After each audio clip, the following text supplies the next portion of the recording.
আমার বাবা সবসময় বাড়িতে নামাজ পড়ে, তার নামাজ কি কবুল হবে? জামাত তরক করে একাকী পুরুষ মানুষ বাসায় যদি নিয়মিত নামাজ পড়ে, তার এই নামাজ আল্লাহর কাছে কবুল হবে না। ফরজ, ওয়াক্তের ফরজটা কোনো মতে দায়মুক্ত হয়তো হবে, কিন্তু আল্লাহর কাছে কবুল হবে না। এক হাদিসে আসছে, লা সালাতা লিজারিল মসজিদি ইল্লা ফিল মসজিদি, যে ব্যক্তি মসজিদের প্রতিবেশী অর্থাৎ মসজিদে যেতে পারে, সে বাসায় নামাজ পড়লে নামাজ হবে না। অনেক মুরব্বী আছে এক যুক্তিতে বাসায় নামাজ পড়েন, সেটা হলো বলে যে কার পিছনে নামাজ পড়ো, দুনিয়াতে মানুষ আছে নাকি? ওনারা সব ইমাম সাহেবদেরকে মনে করেন এরা তো আর খারাপ মানুষ, এদের পিছনে নামাজ পড়া জায়েজ নাই। ভালো করে শুনে রাখেন, ইমাম সাহেবরা যদি খারাপও হয় তারপরেও জামাতে নামাজ পড়তে হবে, একা নামাজ পড়া যাবে না। একা নামাজ পড়া এটা ভুল, কারণ সালাতুল জামাআতে তাফদুলু সালাতাল ফজর বি87 দারাজা হাদিসে আছে, একা নামাজ পড়ার চাইতে জামাতে নামাজ পড়লে 27 গুণ বেশি সওয়াব হয়।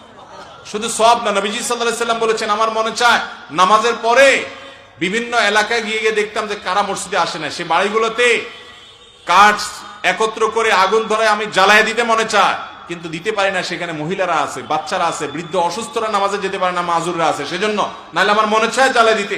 তার মানে কি, এই জামাতে উপস্থিত হয়ে নামাজ পড়া ওয়াজিব, নাহলে নবী সাল্লাল্লাহু আলাইহি ওয়াসাল্লাম আগুন জ্বালায় দিতে, আগুন জ্বালাতে তিনি চান না, এটা কথার কথা বোঝার জন্য বলছেন। এত ভয়ঙ্কর বিষয় জামাত তরক করা। অতএব যারা বাসায় একা একা নামাজ পড়ার নিয়মিত, তারা ভালো কোনো কাজ করেন না। এরপরে প্রশ্ন হলো, সুন্নত নামাজের কাজা হয় না, তাহলে যোহর ও ফজরের আগে যে সুন্নত আছে এগুলো ছুটে গেলে কিভাবে পড়বো?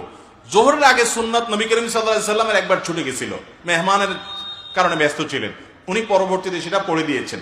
এই জন্য যোহরের সুন্নত যদি ছুটে যায়, তাহলে যোহরের সালাম ফেরানোর পরে ইমাম সাহেব 2 রাকাত পড়ার পরে, ইমাম সাহেবের সাথে সালাম শেষ করার পরে আপনার 2 রাকাত নামাজ যে সুন্নত আছে যোহরের পরে পড়বেন, তারপরে আগের 4 রাকাত পড়ে ফেলবেন। কথা কি বুঝাতে পারছি? আর ফজরেরটা কখন পড়বেন? ফজরেরটা সবচেয়ে উত্তম হলো, যদি কোনো কারণে ফজরের আগে পড়তে না পারেন, জামাত দাঁড়া গেছে, জামাতে শামিল হয়ে গেছেন, তাহলে আপনি ফজরের জামাত শেষ সূর্য ওঠার 15-20 মিনিট পরে ইশরাকের ওয়াক্ত তখন পড়বেন, এটা হলো সবচেয়ে ভালো।